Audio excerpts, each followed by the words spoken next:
Kepada yang berusaha Encik Azmi, YDP PIBG SMK Damajaya, tuan-tuan dan puan-puan, anak-anak didik Damajaya, salam sejahtera dari kami Barisan Pentadbiran dan Guru Damajaya. Terima kasih kerana sudi meluangkan masa bersama kami di sesi perkongsian ini. Di sini kami ingin berkongsi tentang perkembangan proses pembelajaran anak-anak tuan-tuan dan puan-puan bagi tempoh 2 minggu yang lepas. Pertama ialah berkenaan dengan pelaksanaan PDPR. Apakah yang telah dicapai, yang belum dicapai, cabaran yang dihadapi serta langkah-langkah yang diambil dan akan diambil. Untuk minggu ke-19 dari 13 Jun hinggalah ke-17 Jun, kami berfokus kepada penglibatan murid dalam PDPR di mana kehadiran murid diambil dalam aspek kehadiran dalam setiap sesi PDPR mata pelajaran sama ada secara online ataupun offline. Dapatan kami ialah 41.3% atau bersamaan 558 murid Damajaya telah mengikuti PDPR sama ada secara online atau offline. Ini bermakna seramai 792 murid keciciran. Berikut penolong kanan Cik Suluh dan Puan Mariam akan menyampaikan analisis keciciran ini. Teruskan Suluh. Ya. Salam sejahtera para ibu bapa dan penjaga anak-anak SMK Damajaya sekalian. Pada pagi ini saya ingin kongsikan dapatan dan analisis kehadiran dan keciciran murid sesi pagi sepanjang minggu ke-19 dari 13 Jun sehingga 17 Jun. Baik, cuba kita lihat sama-sama graf palang di hadapan.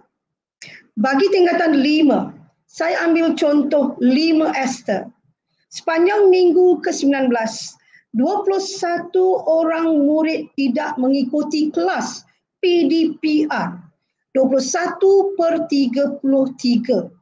Bermaksud hanya 12 orang sahaja yang mengikuti kelas. Contoh kedua, 5 Asoka. 14 orang murid tidak mengikuti kelas PDPR. Baik, cuba kita beralih ke tingkatan 4. 4 Esther. 27 orang murid tidak mengikuti kelas PDPR. 27/34. Hanya 7 orang sahaja yang mengikuti kelas PDPR. Minggu 19. 4 Asoka. 19 orang murid tidak mengikuti kelas PDPR. Seterusnya, cuba kita lihat tingkatan 3. 3 Alien dan 3 Alamanda mempamerkan bilangan yang agak tinggi. 3 Alien, 11 orang tidak hadir kelas PDPR.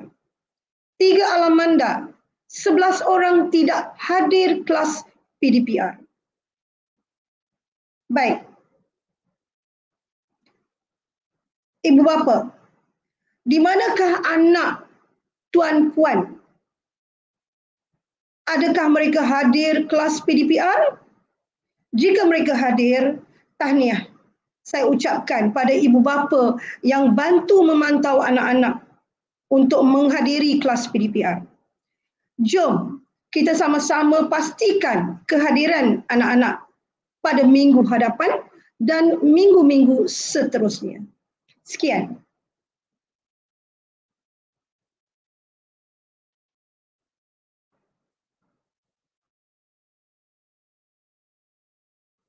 Puan Mariam. Okey, terima kasih Cik Suluh. Kini bahagian saya pula, fikir petang, Puan Mariam untuk menyampaikan laporan PDPR sesi petang. Kalau kita rujuk pada graf palang yang tertera pada skrin, saya bermula dengan kelas peralihan dulu. Kelas peralihan ni jumlah muridnya adalah 47 orang. Seperti mana yang tuan-tuan dan puan-puan dapat lihat, graf palang tu agak tinggi. Itu menunjukkan jumlah murid yang tidak hadir untuk setiap mata pelajaran. Jadi boleh dikatakan daripada keempat mata pelajaran yang mereka ambil, 50% kebanyakannya tidak hadir di sepanjang minggu yang lepas ya. Jadi ini adalah suatu perkara yang membimbangkan ya. Saya harap pihak tuan-tuan dan puan-puan dapat memberikan suatu penegasan supaya penting anak-anak tuan-tuan dan puan-puan untuk hadiri kelas PDPR bagi persediaan menghadapi tingkatan 1 dan seterusnya pada tahun yang akan datang. Bagi tingkatan 1, sejumlah daripada 272 ni, kebanyakan murid sebahagian besarnya telah berjaya menghadiri sesi PDPR yang dijalankan oleh guru-guru sesi petang. Tahniah saya ucapkan kepada tuan-tuan dan puan-puan kerana penglibatan anak yang maksimum di dalam sesi PDPR yang dilaksanakan. Jadi ini adalah suatu yang sangat menggembirakan ya. Namun begitu, bila kita pergi ke tingkatan 2, iaitu di mana jumlah muridnya adalah 294 orang, kita dapati graf palang itu pattern dia tak sama macam tingkatan 1. Lagi tinggi graf palangnya. Itu bukan menunjukkan satu tanda yang baik ya. Itu suatu tanda yang agak membimbangkan, sama macam Pak Alihan tadi. Tinggi jumlah bilangan ketidakhadiran, purata ketidakhadiran untuk setiap kelas adalah 15 orang. Jadi maksudnya daripada jumlah murid dalam satu kelas, 50% budak tidak hadir kelas PDPR. Jadi ini sangat membimbangkan. Saya mohon pihak ibu bapa dan tuan-tuan semua mengambil penting tentang data ini supaya tindakan dapat dibuat di pihak tuan-tuan dan puan-puan untuk memberi penegasan dan juga galakan sokongan motivasi bagi mereka menyertai sesi PDPR yang dilaksanakan oleh guru-guru di sekolah. Baik, saya ingin membentangkan tentang apakah langkah-langkah yang pihak pengurusan sekolah telah cadangkan untuk dilaksanakan dan antaranya telah pun dilaksanakan. Kalau kita perhatikan daripada data ini, pihak pentadbir telah melaksanakan beberapa tindakan. Antara yang telah dilaksanakan seperti yang pertama tu, kita telah menelefon pihak ibu bapa untuk mengingatkan mereka tentang kelas PDPR yang berlangsung ya. Sebab kami percaya kadang-kadang ada yang terlupa. Jadi panggilan telefon ini dibuat untuk mengingatkan ibu bapa ataupun murid-murid tentang kelas yang berlangsung.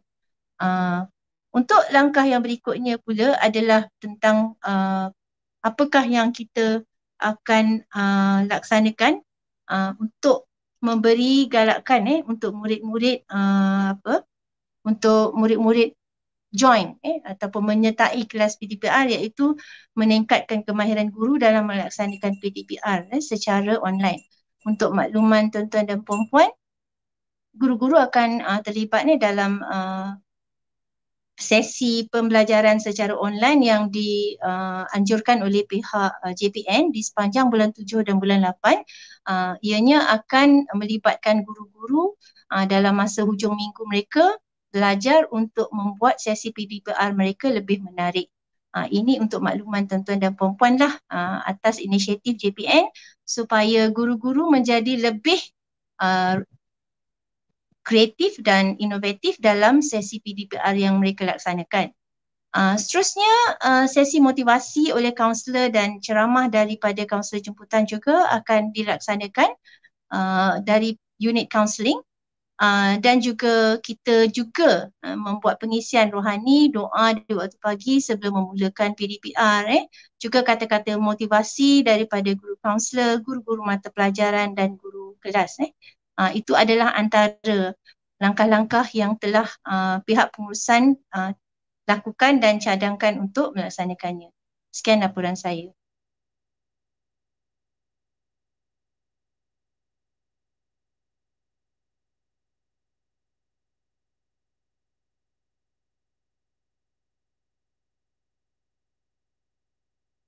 Salah satu cara adalah mengemaskini maklumat diri murid dalam APDM.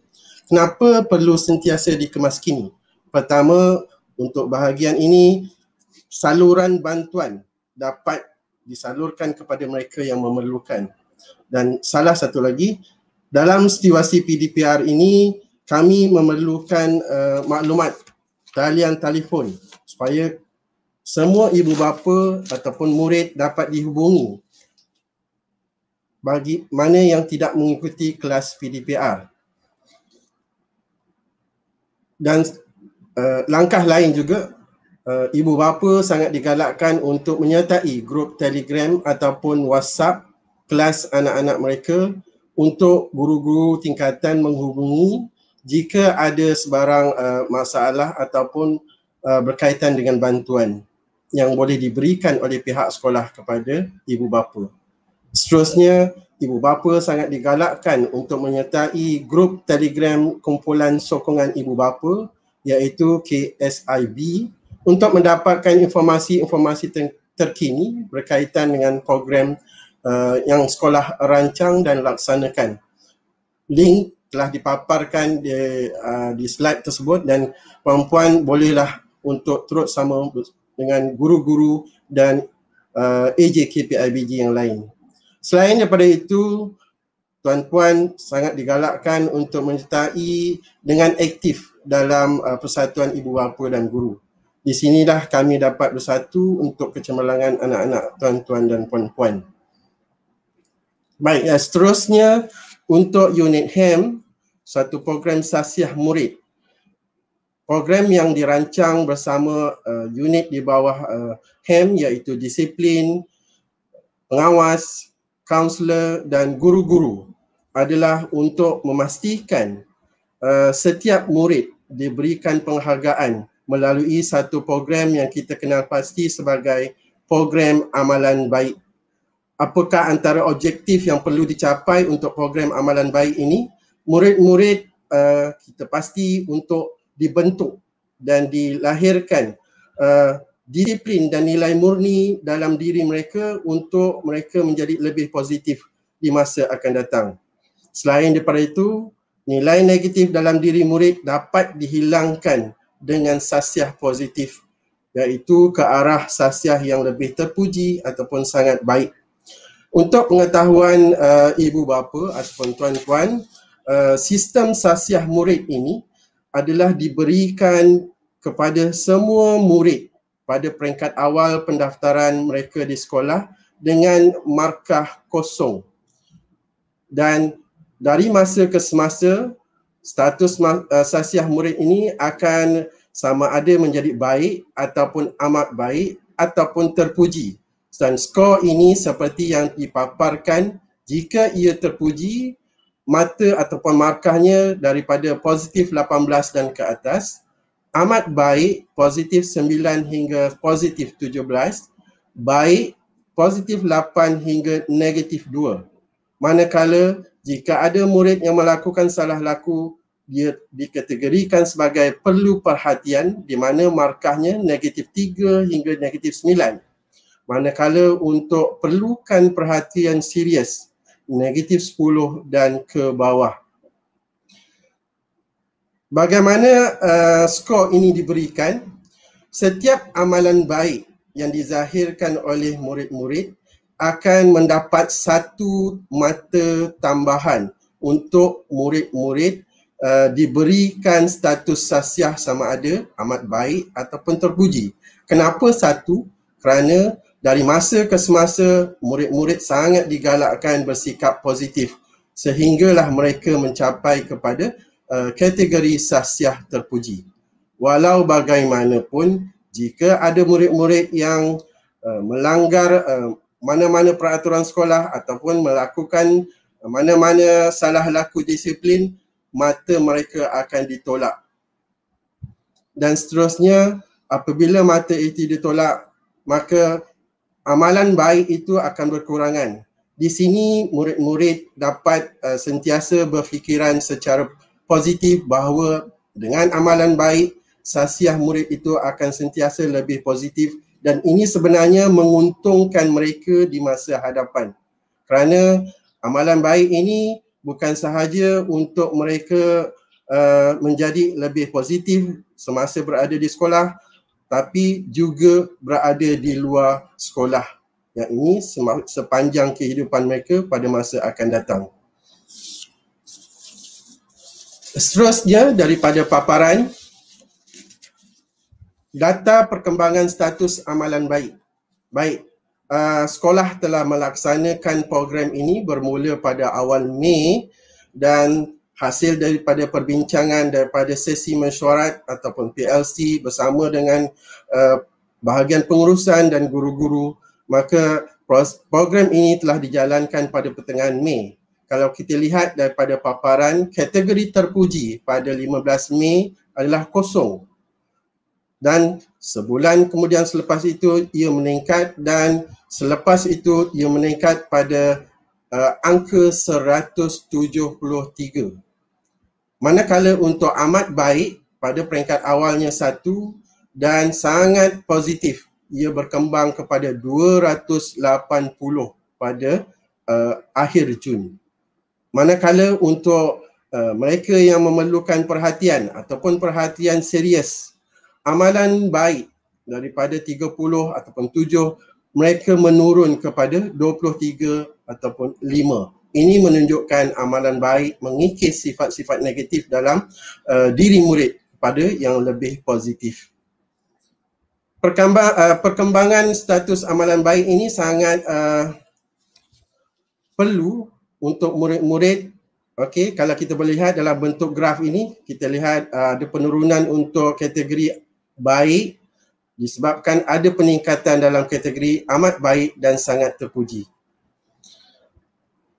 Program ini sangat baik untuk murid-murid untuk diteruskan sehinggalah ke akhir sesi persekolahan. Murid-murid akan dilaporkan dan dibentangkan mana-mana bahagian yang telah mereka capai melalui dalam satu pelaporan yang disediakan oleh pihak disiplin. Kalau kita boleh lihat, inilah antara senarai nama murid-murid yang telah mencapai skor terpuji, dan tahniah kepada ibu bapa dan murid-murid yang telah berjaya ke peringkat ini. Dan ini adalah sebahagian. Ramai lagi murid-murid Sekolah Menengah Kebangsaan Damai yang akan pergi ke arah ini. Dengan itu kita harap ibu bapa, tuan-puan perlulah memberikan sokongan kepada anak-anak, terutama dalam musim PDPR ini, menggalakkan mereka hadir dalam kelas online supaya guru-guru boleh memberikan satu markah amalan baik. Seterusnya, amalan baik ini bukan sahaja digunakan di Sekolah Menengah Kebangsaan Damai, tapi juga dipakai di seluruh peringkat kebangsaan, iaitu di bawah sekolah-sekolah di bawah Kementerian Pendidikan Malaysia. So saya harap sokongan daripada ibu bapa dan penjaga dapatlah memberikan status nilaian yang terbaik untuk anak-anak tuan-puan.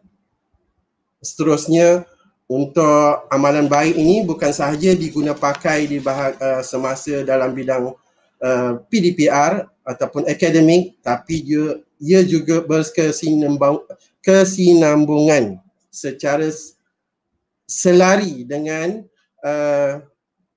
co-curriculum yang mana akan disampaikan oleh rakan sejawat saya mengenai program PAJSK.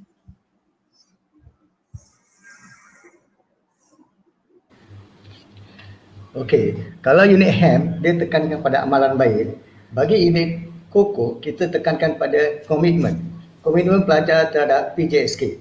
Apa itu maksud PJSK? PJSK adalah pentaksiran aktiviti jasmani, sukan dan co-curriculum yang mana setiap pelajar perlu hadir dalam semua aktiviti. So di sekolah kita ada 3 unit, iaitu unit uniform, kelab persatuan dan sukan permainan. Jadi setiap pelajar perlu mengikuti semua ni.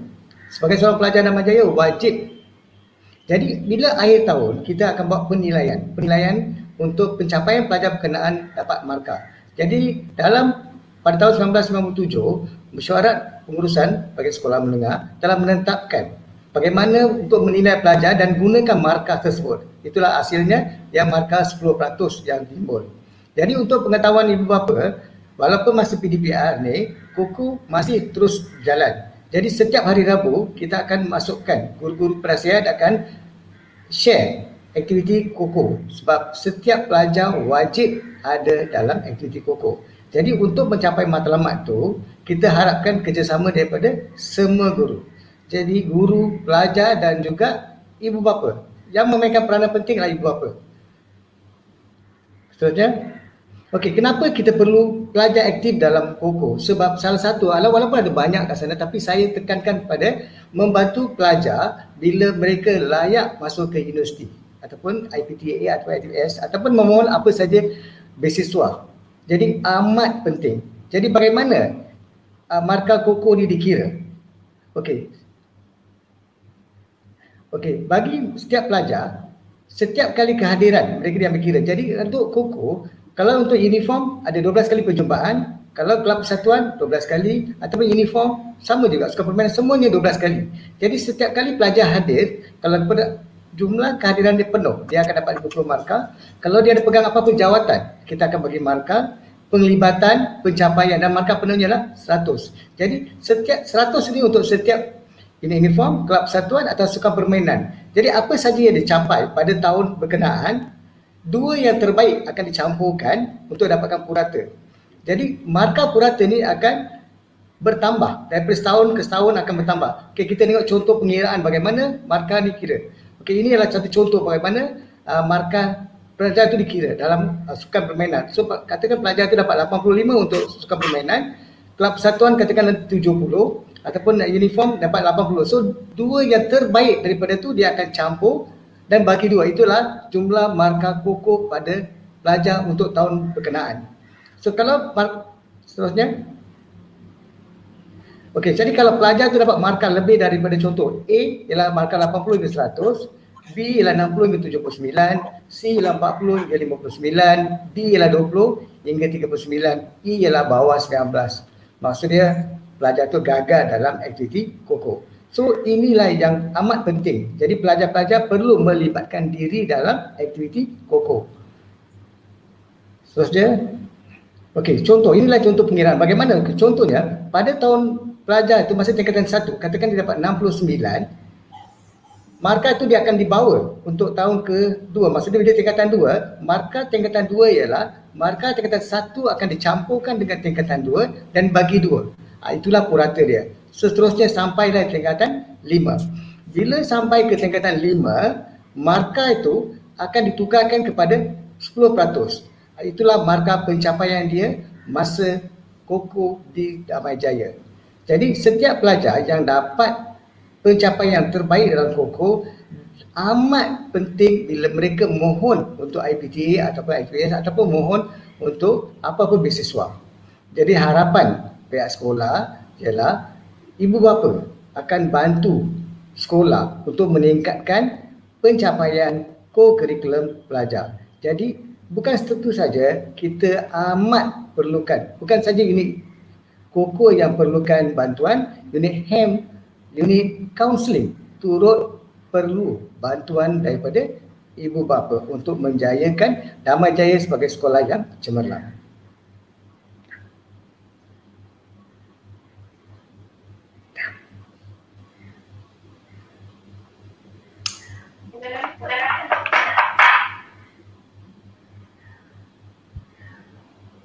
Baik. Saya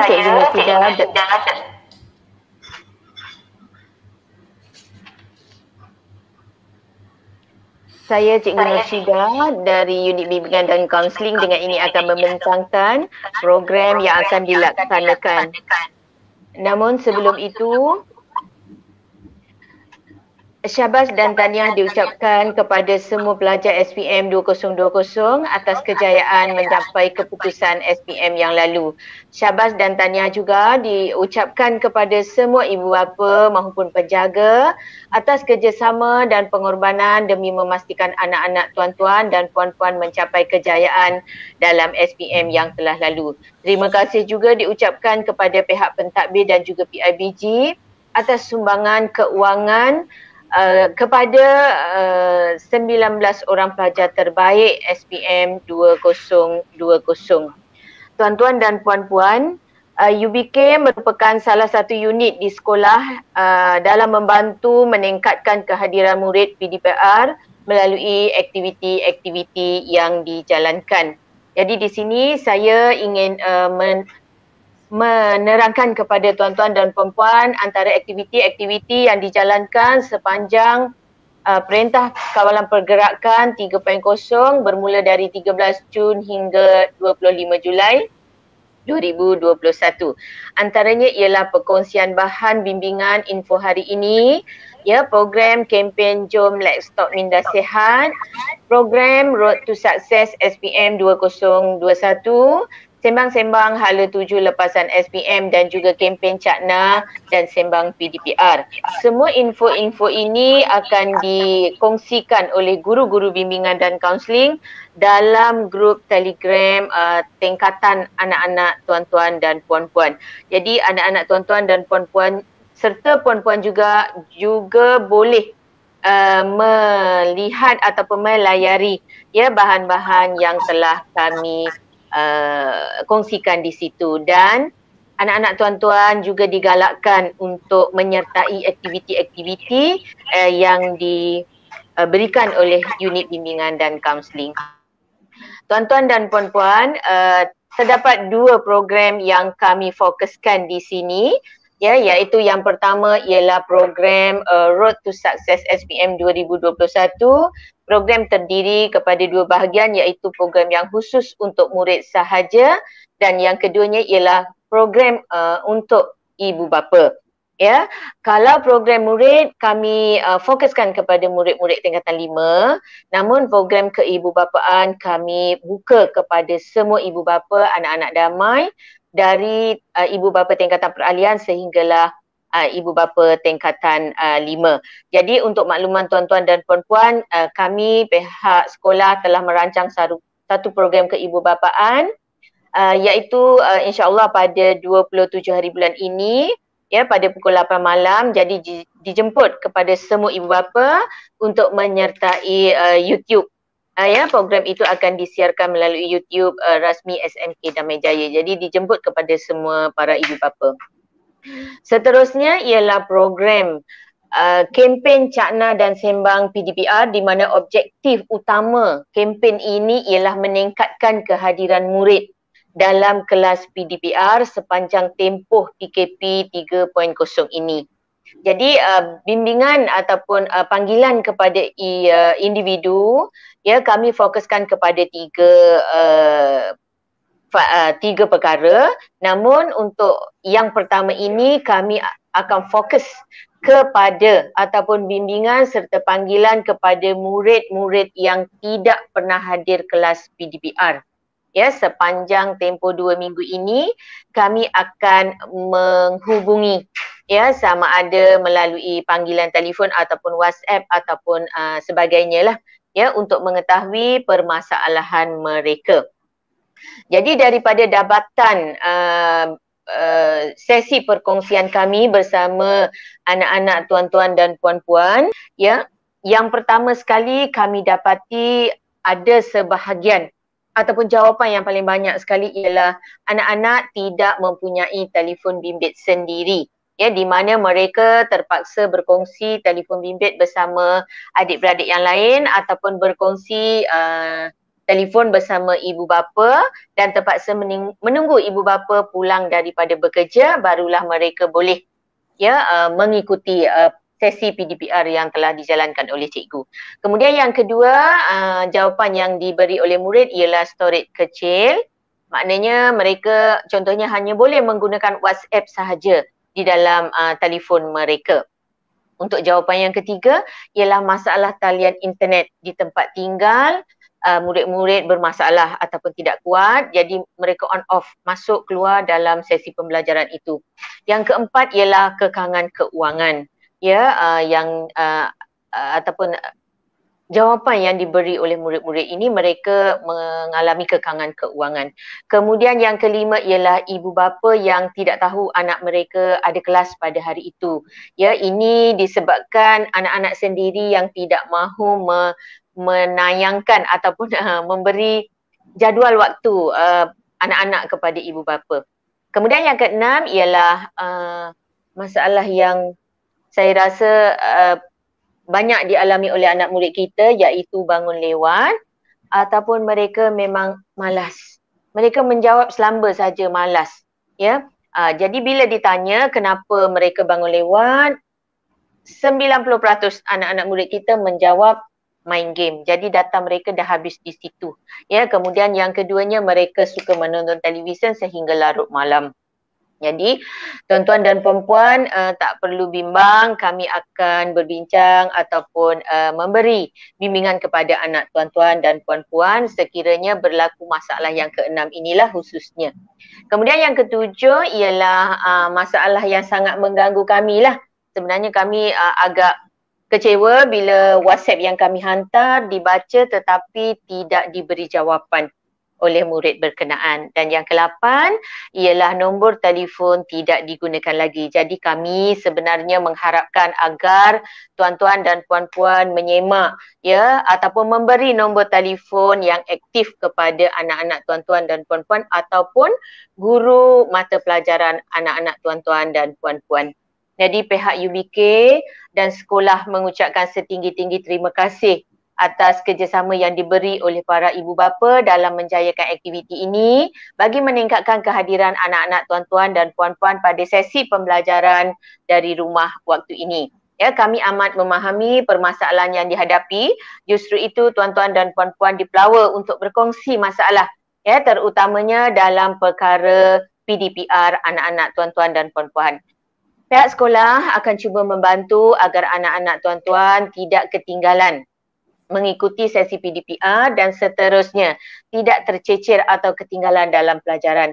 Ya, marilah sama-sama kita berdoa agar pandemik COVID-19 ini segera berakhir dan anak-anak tuan-tuan serta kami guru-guru boleh kembali ke sekolah. Sekian dan terima kasih. Begitulah perkongsian laporan dari pihak kami setakat ini. Bagi pihak sekolah, saya mengucap terima kasih atas kerjasama dan sokongan yang diberi oleh pihak PIBG. Kami akan berjumpa lagi di sesi yang akan datang. Terima kasih.